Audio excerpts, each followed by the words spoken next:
ഫിൻലാൻഡിൽ ചില സമയങ്ങളിൽ അതിശൈത്യം ഉണ്ടാകുമ്പോൾ -70 ഡിഗ്രി വരെ ഉണ്ടാവുന്ന തണുപ്പുണ്ട്. ഈ -70 നമുക്ക് ജമ്പർ ഇടേണ്ടി വരും, ഗ്ലൗസ് ഇടേണ്ടി വരും.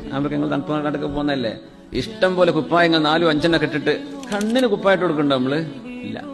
നമ്മുടെ കൈ വിരല് ശരീരത്തിന്റെ ഒരു ഭാഗം പോലും, ഒരു എയർ പോലും തട്ടാതെ -70 പിടിച്ചു നിർത്താൻ വേണ്ടി നമ്മൾ രക്ഷപ്പെട്ടു. പക്ഷെ കണ്ണ് തുറന്നു കിടക്കുകയാണ്.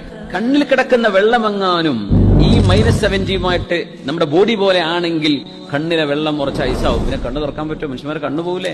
പക്ഷെ ഈ മൈനസിലും മനുഷ്യന്റെ കണ്ണിനുള്ളിൽ കിടക്കുന്ന ദ്രാവകം, കണ്ണിലെ വെള്ളം, അത് ഐസായി പോവാതിരിക്കാൻ അള്ളാഹു ഒരു ആന്റി ഐസിങ് ഒരു പ്രോസസ് നമ്മുടെ കണ്ണിൽ അള്ളാഹു ചെയ്തുകൊണ്ടിരിക്കുകയാണ്. കണ്ണിനെ അള്ളാഹു തആല ഇങ്ങനെ പെർഫെക്റ്റ് ആയി സംരക്ഷിച്ചത് റബ്ബ് തആലക്കറിയാം. മനുഷ്യൻ ചൂടിലും തണുപ്പിലൊക്കെ ജീവിക്കേണ്ടവനാണ്.